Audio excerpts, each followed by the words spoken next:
And we are live. This is the Wrap It Up on Blast Raps Postgame show. As always, my name is Sheldon Alexander, and this episode of Wrap It Up is brought to you by Clean Cuts Barbershop, 2013 Danforth Avenue in the East End of Toronto. Clean Cuts, the multicultural barbers that will always keep you fresh for any and all occasions. So go see Skip and the crew, and as a wise man once said, tell them that I sent ya. Check them out on Instagram at Clean Cuts Toronto or give them a call, 416-917-4833 to book your appointments now.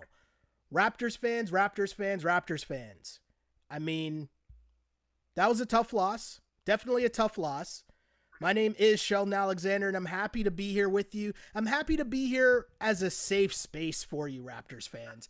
And you know what? I'm kind of happy that I have a couple of my friends along with us for this journey because we need the comfort of our friends right now as the Raptors lose a tough one. So I'm joined here by, first off, my guy Q. Non, how are you doing, my friend? I was doing a lot better 2.5 hours ago, but we're here, you know. We knew it was going 7 anyway, so let's do this. Hey, I like that attitude. I like that positive attitude. And as you can see on the YouTube video or on the live stream right now, you can see him in the background on my TV here. But also, if you're listening, you can hear the voice, the sweet sounds of Mr. Brendan Dunlop. Mr. Dunlop, how are you doing, sir? What's up, boys? It's nice to be here. I'm sorry that I come with a giant L in my first appearance show in a minute. So I promise I'll try my best to make up for it, and that curses aren't real. It's not actually my fault. That is true. We will not blame you. We will not blame you. We just look at this as an opportunity to mourn the loss with our friends, right? Raptors lose 111-89. Again, my name is Sheldon Alexander. This is the Wrap It Up podcast, which you can stream live on Instagram, Facebook, YouTube, Twitter. What else am I forgetting here? I'm forgetting something else for sure, definitely. But the point is, we're here for you, Raptors fans, not only when times are just great, when OG is splashing game winners, not only when Kyle Lowry is carrying the team on his back, but maybe more importantly, to be here to remind y'all in times are tough, that, hey, it is going to be a long series. It's probably going to go 6 or 7, and here we are. The Raptors are going to win. It's going to go 7. So first off, we want to start off with the score being 111-89, and Mr. Brendan Dunlop, I'll start with you. The simple question is, what? They just from the get-go, man. You know, I honestly... And Jack was talking about how they didn't have to fight, how they looked tired. He made it sound like they were beat already. And at the time, they may have been down by 11, I feel like. And it certainly seemed slow. But the way he was talking about it, as if Jack knew that we were in for a super long night, that there was no way that the Raptors were going to be able to hang in this game if they were as sluggish and slow off the top as they were. And I don't know what you put that down to. I mean, it's not like they had – sometimes when a team has too many days off, they come out even more fatigued. But that wasn't the case. It's the same rhythm. I don't know what it is about the technically the road team winning every game in this series. Is that actually playing a factor? Are they really missing the fans?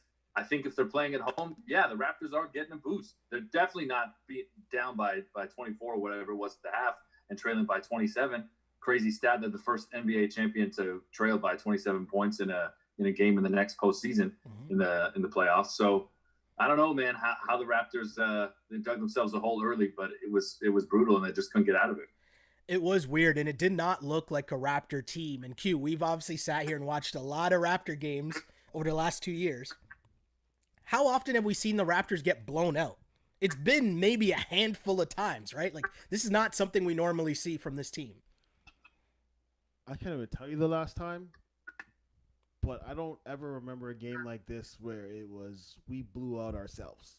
You know what I mean? Like, even when they were getting stops, nothing was happening on the other end. Even when they were getting turnovers, nothing would happen going back the other way. They had nothing. The shot selection was horrible. There was no ball move. Like, it's a Toronto Raptors team. Nick Nurse coaching. There's no ball movement. Like, when does that ever happen? Yeah. So it's just not Raptors basketball going on right now. I totally agree with you. And what we try to do here, we try to hit you with some stats, but we also try to hit you with the eye test as well. And the eye test told me that after Kyle Lowry averaging 45 minutes per the last 2 games, and him coming out in the last 2 games and getting 11 quick points in each of the first quarters of the last 2 games, pardon me, if that makes sense.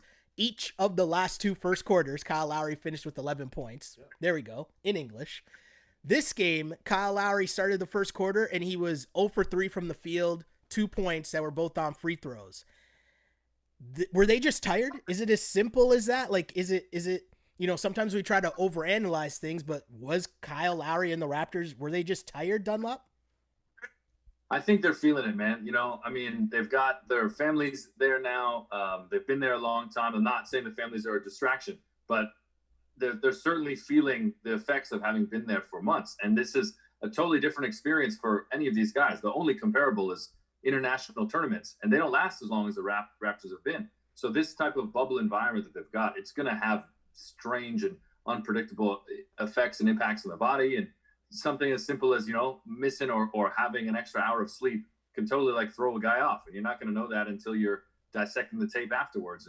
And maybe still you can't put your finger on it. So I think that the Raptors, you know, it felt like midway through the third quarter, they were just happy to pack this one in.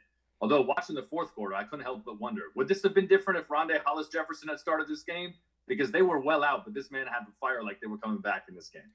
He's a vet. He's a prideful vet. And a lot of the talk right now, as I see Q's already smirking here, because a lot of the talk, the Raptors fan base is fired up talking about who should be playing, who shouldn't be playing. We talked about, are they tired? But regardless of being tired or not, should Nurse maybe turn to his bench, Q? Well, I don't want to make excuses for them, but No. if you are tired, like this is the thing that the Raptors all year, right? Mm-hmm. One of their biggest strengths has been their depth, Yes. right? Earlier in the season, even that 15-game run, all through the injuries, it was we have 10 guys who can go out there and play. Yeah. Right? Now we're in the playoffs, and they play 7 guys. Now Boston is hurt. No Hayward. Yeah. Their one NBA capable bench player is in their starting lineup. Yeah. Yet they're running 9 guys. Yeah. Right? Really, Brad Wanamaker should not be playing in playoff games. Yeah. Semi Ojeleye should not be playing in playoff games. Grant Williams finally got his name. Should not be playing good minutes. Yeah. And scoring in playoff games. You mentioned Wanamaker, and it wasn't even just so Wanamaker at halftime had 10 points in this game. That was more than any Raptor had in the game at all at halftime. Wanamaker had 10. Yep. In fact, there were 5 Celtics players at halftime that had more points than the Toronto Raptors players. So that's at the half. Anytime that's happening, not a good look at all. And I mentioned, we talked about this all year, Kyle Lowry being the key, the engine to this team. And the fact that he couldn't get it going early, that was a bad sign to me, because the prior games, whether he was getting to the line or he was just making shots, he got things started. And if it's not Kyle Lowry, Dunlop, which Raptor do you think it should be that should be taking a step and saying, hey guys, don't worry, I got this right now? It's got to be Pascal. It has to be Pascal. You can't be relying on anybody else. Matt Thomas coming in here, you know, earning his keep, and he's played well by all means. But it's got to be Pascal, and I don't really know what it is and how the way that game played out. The second quarter, early on in the third, he couldn't seem to find that extra gear. I don't know if he's just in his own head, if he looks at the Celtics and he feels like they can't hang with them, or he feels as though his game isn't at their level. It's surprising because we've seen him elevate his game, you know, last season and through much of this regular season. But right now in the bubble, it seems like he's in his own head, and that's why the Raptors are in the spot they are, because they need Pascal to deliver, man. It's funny you mentioned the spot they are now, because I thought after the Raptors came back to tie the series at 2, I feel like the fan base thought like this series was over, right? Like it was like, oh, yeah, we're back, just going to win in 6, going to be the Bucks sweep. And it's like, relax. And I think, slow down. And from watching that game, maybe the Raptors thought the same thing too. Like, we're just going to show up and take these next 2 games. And Boston's just going to roll over. Yeah. I don't know. It was weird, but stick with Siakam for a bit here, right? Because here's some stats. Again, we try to match the stats with the eye test. Siakam in the first half of this series, okay? In game 1, Pascal Siakam 1 for 8, 3 points. In game 2, Pascal Siakam 5 for 10, 11 points. Not bad. You take that. Game 3, 0 for 2, 2 points. Game 4, 4 of 11, 9 points. But if we remember, that includes like 1 for 8, I think, from 3. And then game 5 tonight, 2 of 3 for 4 points. In total, in the first half of this series, Pascal Siakam is shooting 34% from the floor. That can't have that, man. You can't have that from one of your star players. And I feel like there's this rush to make excuses for him. But when people put out stats, like that's just the facts of what's going on. He needs to play better. Just spoke about Brad Wanamaker. Yeah. Right? The Celtics first is Brad Wanamaker. He's not their 6th best player, is he?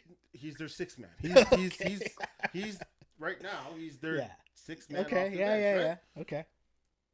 Anybody's 6th man come. I don't care if it's Lou Will, right? Ooh.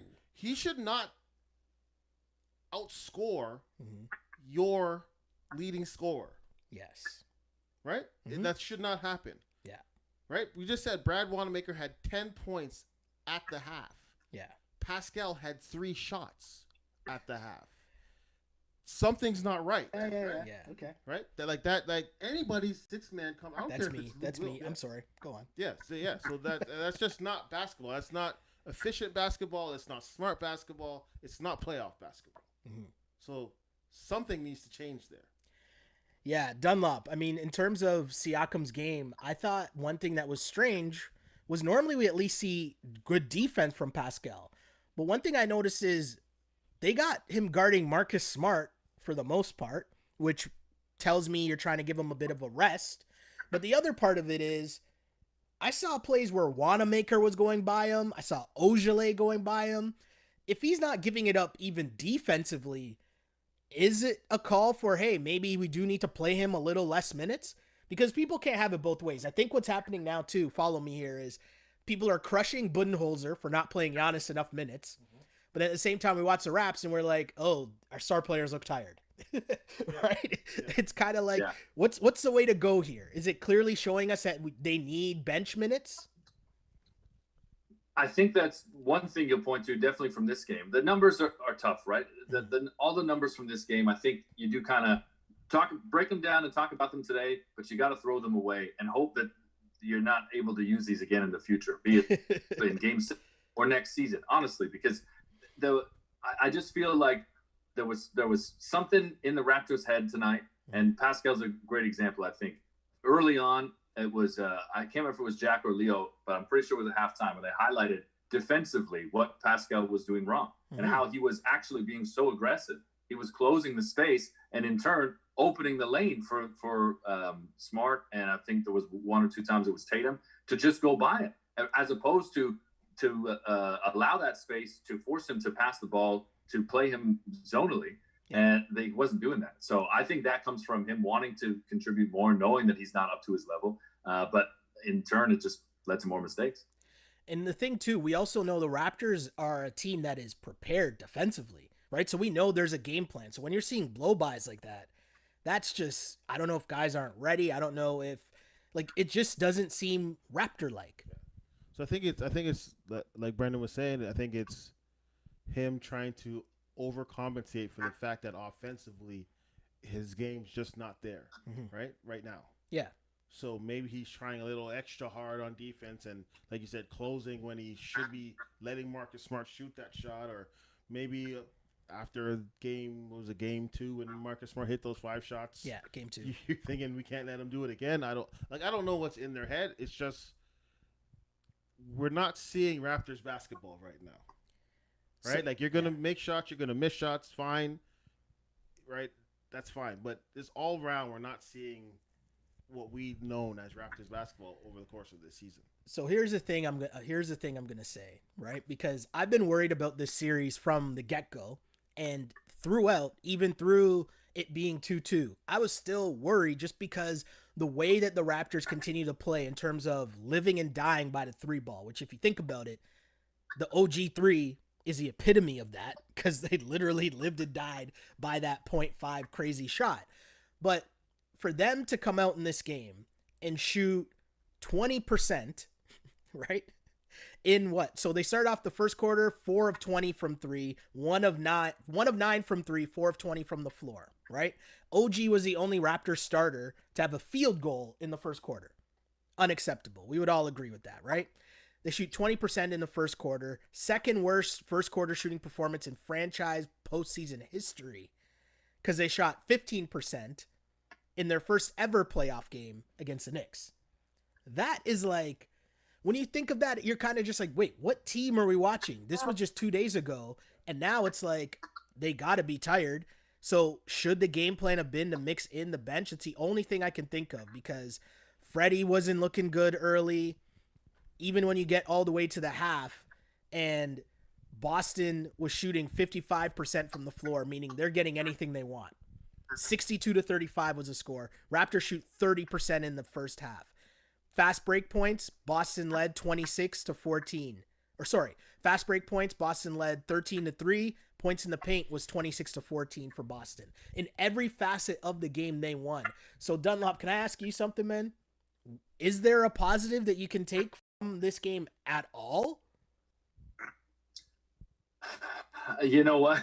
It's hard to pick one because other than it's so easy to over. look at. No, I don't. I'm not saying it's over. I meant the game. I just meant the game's over. That's it. The positive that they can take is they still got another chance here. They still got another chance to show that they're a lot better than this game. Mm-hmm. That they can absolutely show up in Game 6. You look at the OG shot in that game, and you're right. That's the epitome of the series. And for Raptors fans who forgot those first 2 losses and the way that they played against Boston and thought the series was done, it's the way that they're losing to Boston that's the scariest thing. Yeah. Because they're not losing these close games. They're not losing by a couple of shots or a couple of foul calls. They're getting crushed. Yeah. That this is the 4th time this season Boston's beat them by at least 15 points. Yeah. The entire NBA, there's only one other team that did it. And Boston's done it 4 times now. So that's super alarming. And that's why I keep saying, and I hate to pick on what's in their heads, what are they thinking, what's going through their minds, but it's hard not to look at that when you see that it's the same opponent. It's these situations where you make mistakes early, you get behind early, and then you bury yourself. Yeah. You give yourself no chance, especially being shorthanded, because if, like, there was a moment where we were talking about when Fred got his 3rd foul and they didn't put him on the bench, and I get why you don't, but on the flip side, he's tired. He has 3 fouls. You might as well give someone on the bench a spin and see if you can get some form of energy, because they had no energy throughout. And I get trying to ride Kyle and them and think that maybe it'll just turn, but not against this Celtics team. They weren't just going to like slow up. I don't know. Q. Q seems antsy right now. I'm just going to let him go. I'm just saying, when you look back, right, at before this game even starts, you look back and you think, damn it, we probably should have got swept the way we've played, right? Or at least be down 3-1. Okay. Right? The way we played. Yeah. Right? But we had a miracle buzzer beater, and then Game 4 was actually a decent game. They won the game, right? Okay. Yeah. And you're looking at the way we played, and look, it's a 0-0 series now. It's a best of 3. Heading into this, yeah. So as tired as you may be, do you not at least come out with some adrenaline? At least come out with some, like, guys, we're in this series. We shouldn't be, but we're in this series. Let's go, dude. Right? Like, I don't know. It's not looking good. Yeah, that's the big thing. And I think that's what Jack jumped all over early. Because as I said, come the second commercial break, he's already burying this team like this is a loss. And at first I thought, okay, what are you seeing through your coach's eye, old head, that you really want to bury this team right now? Because I felt like it was too early. But he was right. They never showed it, and they never found that spark because they were beat from the get-go and fatigued from the start. But I'm like, even if you're tired, right? Like, again, this is going off the eye test, right? And like you said, we talk about this. We've played sports. We watch sports. So if you're tired, right? You're exhausted. You got no legs. Should there not be ball movement? Should there not be something like if I'm dead tired, I'm not going 1-on-1 against you. I'm trying to get rid of the ball. I know what you're saying. I'm trying to still score. We're in the game, but I'm trying to do the least amount to get there. But I didn't see any ball movement for most of this game.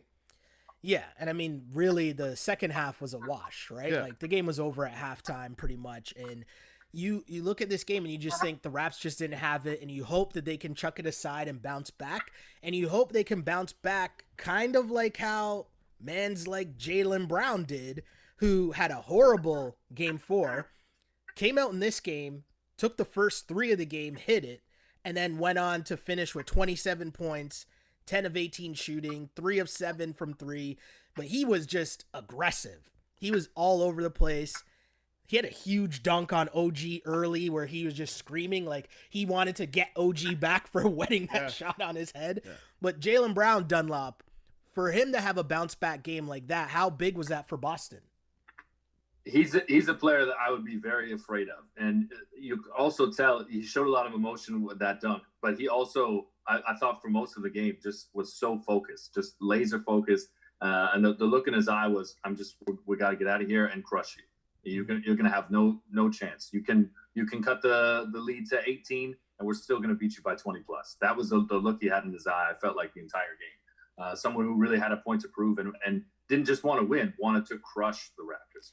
Yeah, and he was someone that came out after the OG shot saying that's on him, then came out and said the same thing again after last game, that he just has to play better. Kemba also talked about having to be more aggressive as he only took, 9 shots last game, I think it was? Might even been 7. But either way, single-digit shots. Not good enough from Kemba, but tonight, 21 points, 8 of 15 shooting. Those guys just came out and they played. But Q, I want to highlight another very important part that is frustrating to me just watching the game. And I'm sitting on my couch, so I'm not claiming to be a basketball expert or smarter than the Raptors or Nick Nurse. But when I watch the Celtics and I watch Tatum and Kemba and Jaylen, for the most part, although Jaylen falls into the Siakam train a little bit, those guys are going to the basket. Everything is going to the cup. And I don't understand when I see the Raptors and Siakam constantly settling. OG 3 for 11 in this game. We don't see OG take 11 shots most nights at all.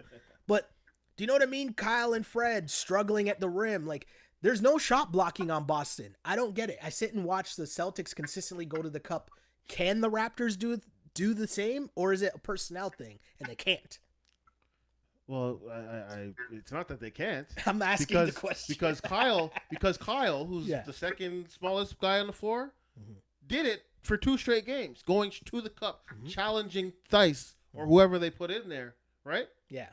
So if Kyle at 6'1" can do it, there's no reason why OG at 6'8", Serge at 6'9", Siakam at 6'8". There's no reason Norm at 6'4" with hops. There's no reason why any of those guys can't do it. Yeah.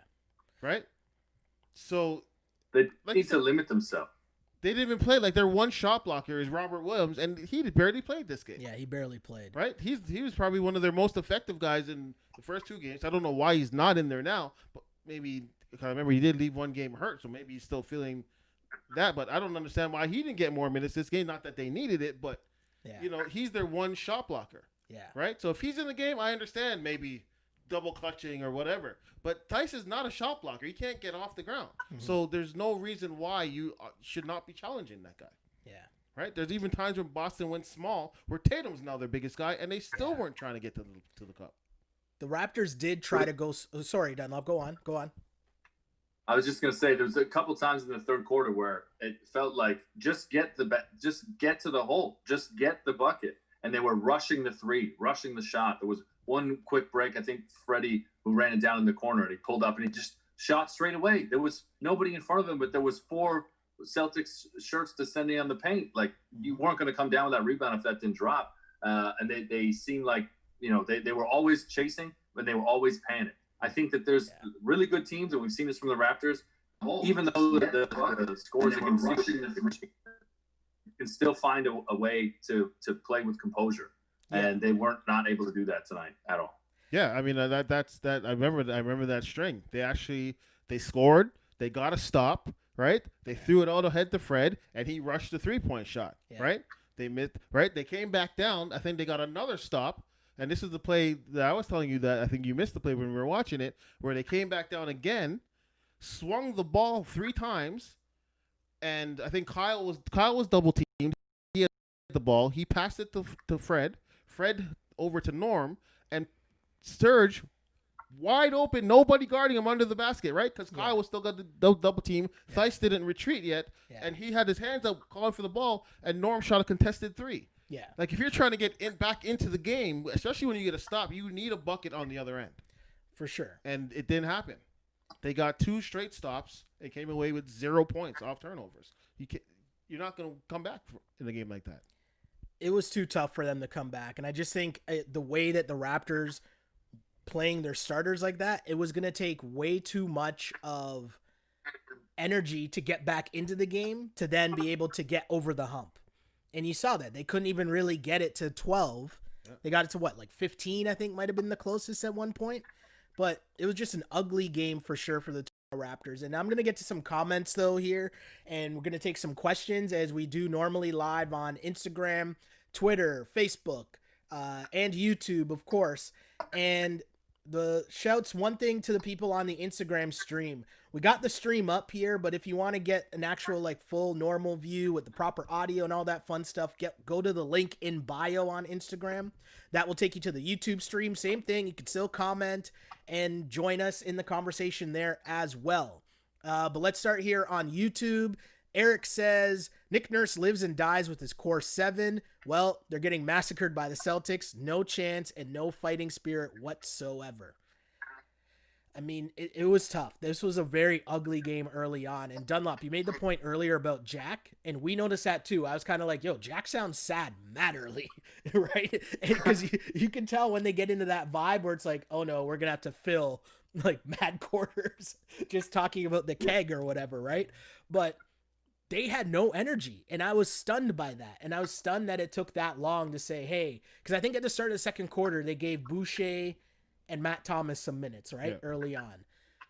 But was that maybe too late? Or is that who you'd want to see come off the bench? Is it Boucher or Matt Thomas? Or who do you think would be able to help most coming off the bench? Dunlop, I'll start with you, man. In a moment like that, and I think you saw it late in the third quarter, but it was too late. Terrence Davis. Now, Terrence Davis threw up a couple of threes that they rimmed out and they didn't fall, but he didn't seem fazed by that. It was the right shot. He was taking clean shots that just didn't fall, and he didn't seem bothered by it.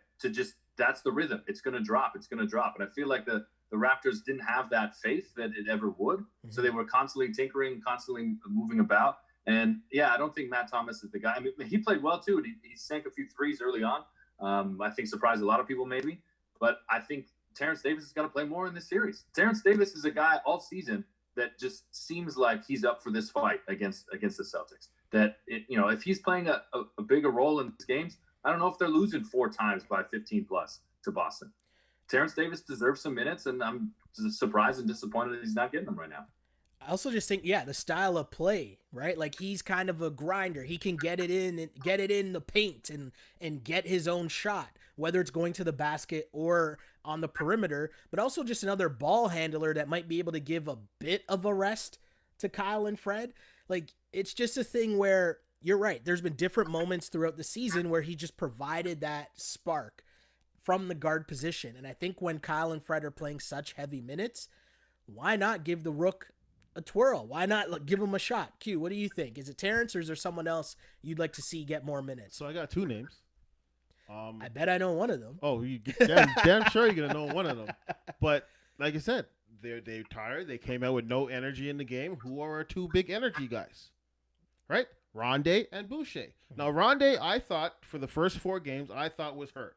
I know he did miss a game in Brooklyn. Mm-hmm. I can't remember some knee. I think it was a knee injury or something. He missed a game, but we haven't seen hide nor hair from him all series until this now. Fourth quarter, dead time's out, garbage time, and all of a sudden Rondé's off the bench and he's running. Mm-hmm. So it makes no sense to me why he would not be in the game. Right now, Jason Tatum. I think it was game 2 when he had 30 points, but Jason Tatum has been we've been playing Kyle on Jason Tatum for most of the series. Rondae is 6'8" and a defensive guy. Now, he doesn't give you much offensively, but nobody's giving us much offensively. He's going to make Tatum work. He's going to make Tatum work, right? And he knows he's not a shooter. He drives it to the cup. He takes it to the cup. Yeah. Right? And he's an energy guy. Every rebound that goes up, he fights for it. And he could use some ugly guard. baskets. Right? Just some ugly offensive rebounds. Yeah. Right? Getting extra possessions that way. Just mixing it up a little in the paint like Marcus Smart is being the pest. Exactly. The Raptors, I feel, are a little too finesse, I'll say, right? A lot of outside play, a lot of like, if we don't get the three, we might not really get the rebound either, and then it's just possession's over. But you need someone to muck it up in there. Exactly. And defensively, he can guard all 5 positions. Yeah. Right? Yeah. Yeah. So you switch and you switch and you switch, and he doesn't run out of energy, and he keeps going, and the shot goes up, and he's back there trying to get the rebound. Yeah. Boucher is another guy, right? Nobody on the Raptors seems to be able to stay in front of Kemba Walker. Oh, he can't stay in front of him. Okay. But you at least know he's going to try to block that shot. Fair. Yeah. He's going to try. Mm-hmm. Right? And when that shot goes up, he's back on the ground, and he's up again trying to get the rebound. And he's just an energy guy. He runs. Yeah. Right? Yeah. That's 2 things that we've been missing. Energy and just, like you said, those dogs that are just ball hawks. They're just going for the ball. Yeah. So if we're tired and we're playing 7 guys and all 7 guys are injured, is that not who we need? We come into a game like this, which I thought was a must-win game. Yeah. And you come up with no energy. Do you not put your energy guys in the game? No, that's fair. I don't see it. Dunlop, you had a follow to that about the energy guys? Well, just gonna say in the fourth quarter that really surprised me. I think I made a joke when we started here, like Rondae Hollis Jefferson should have been starting earlier. And back like Jaylen Brown did in this one. And I'm still looking at Pascal Siakam. That's who I'm looking at in terms of that's a guy to me that needs to step up the most for the Raptors, because to this point, yes, he had an okay game last game, an okay half, really, when you look at it. He had a good second half. But overall, he has not played well in this series. And sometimes I think it gets overcomplicated in the playoffs when really it's kind of simple. Your star players play more minutes. And in theory, if your star players play more minutes, you should get more points. And instead, we've seen Siakam's numbers go down. That can't happen. That's just where it is. Kyle did his part. Kyle gave us, they're down 2-0. Kyle carried the team on his back. And got us back in the series. And now the young guys, it's their turn. Right? But we can't be asking, like, we know the team's going to go as far as Kyle is going to take them, but there's a limit to that. And if they're going to take it any further, he's going to need some help. But I'm going to ask you guys, I'll start with you, Q. Who is a Raptor that you think needs to step up the most next game? Is it as simple as just Siakam, or would you like to see Freddie, or maybe it's Kyle's got to be the one? Because if it's not him, they're in trouble. So I think the Siakam thing is just an obvious. So I'm going to go with Fred. Okay. All right. And I'm going to take it away just from the Toronto Raptors standpoint, from a Fred VanVleet standpoint. Okay. Right? You got money on the line, brother. You know what I mean?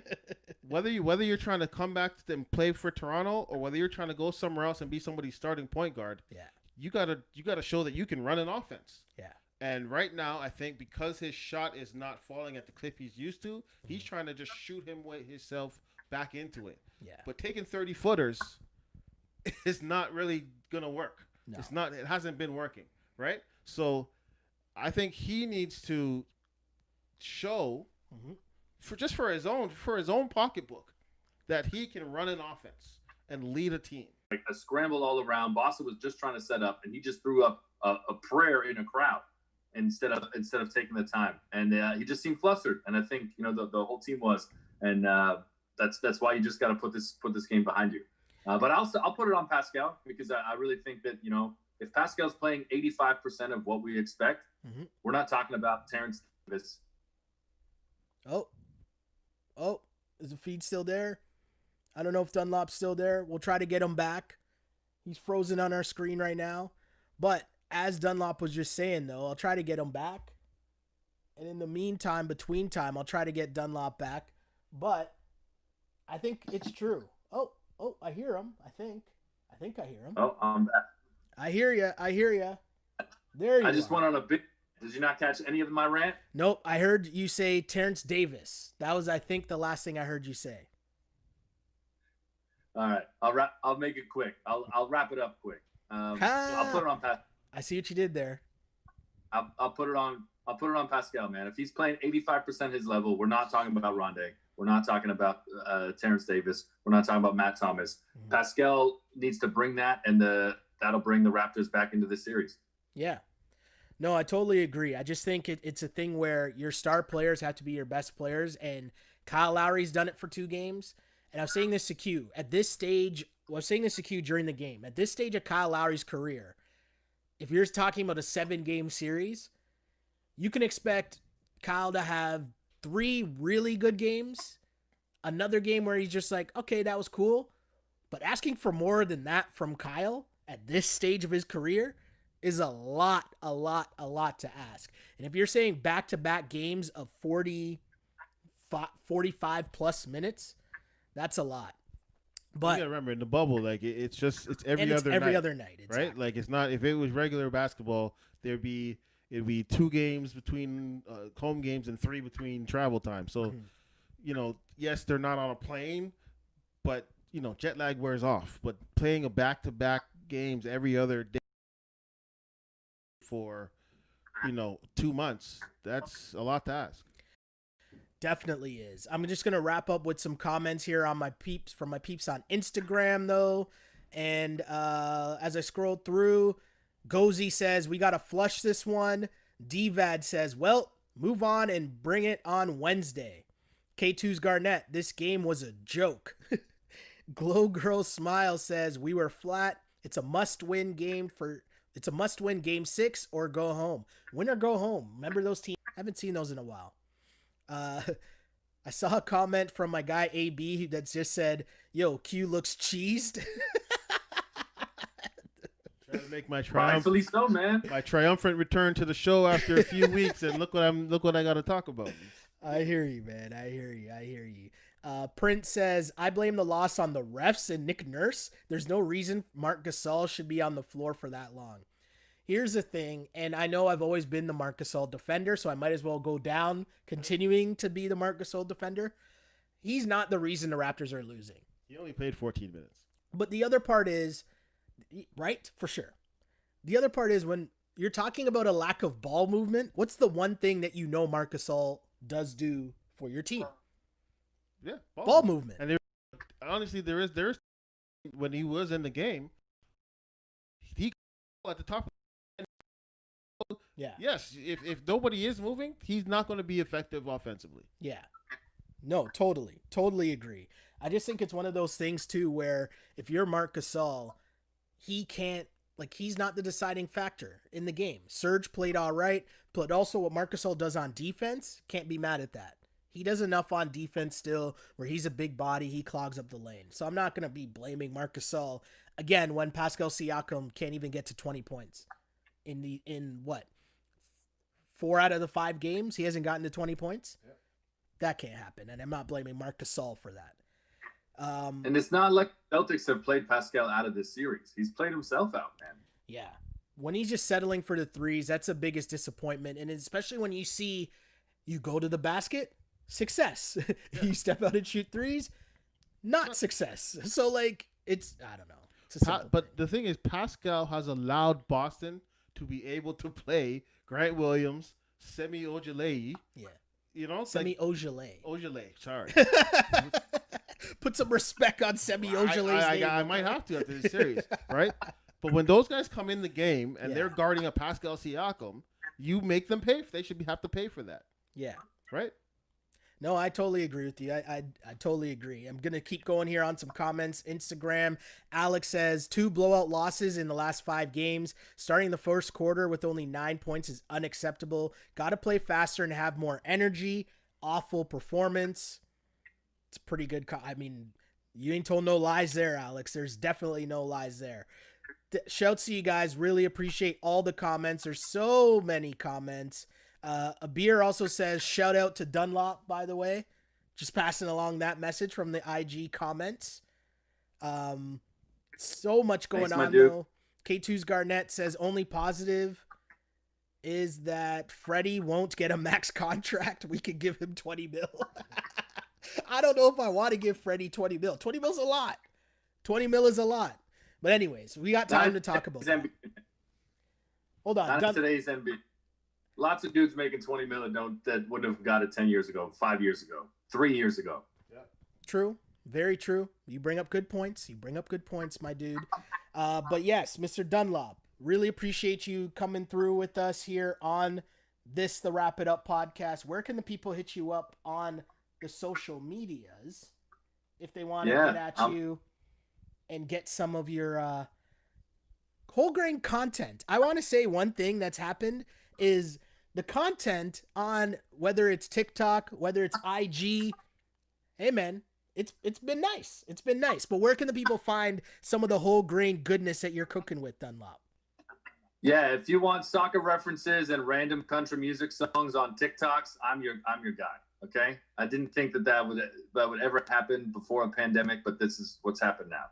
You can check out my stuff, Brendan Dunlop, the same on all platforms, Instagram, TikTok, which I'm having a lot of fun with, man. TikTok's a cool world, and I never thought I'd say that. No, really appreciate that for sure, my dude. Q, where can the people find you, man? All social media at simply_just_Q. Or, of course, check myself out and my buddy Foots, who's usually here, at DDS Caps, or ddscaps.com is our website. Check out some of the stuff we got. If you follow us on Instagram, we've always got, pop culture references and, new music coming out, local Toronto talent, basketball, whatever is going on in the world. We got you covered there. Yeah, check us out anytime, man.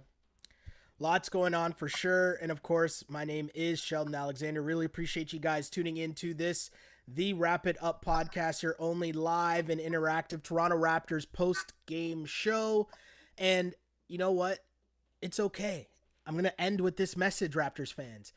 It's okay that it's probably going to go 7. Like, this is...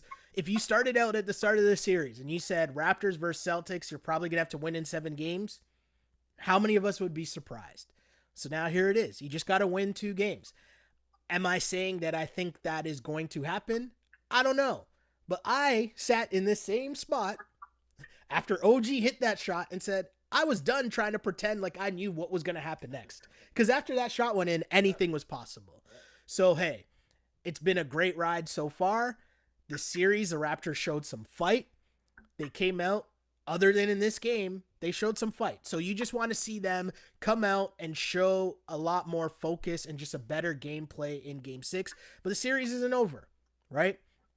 And regardless, got to give the Celtics credit where credit's due. They came out with a vengeance in a big-time Game 5 and got the win.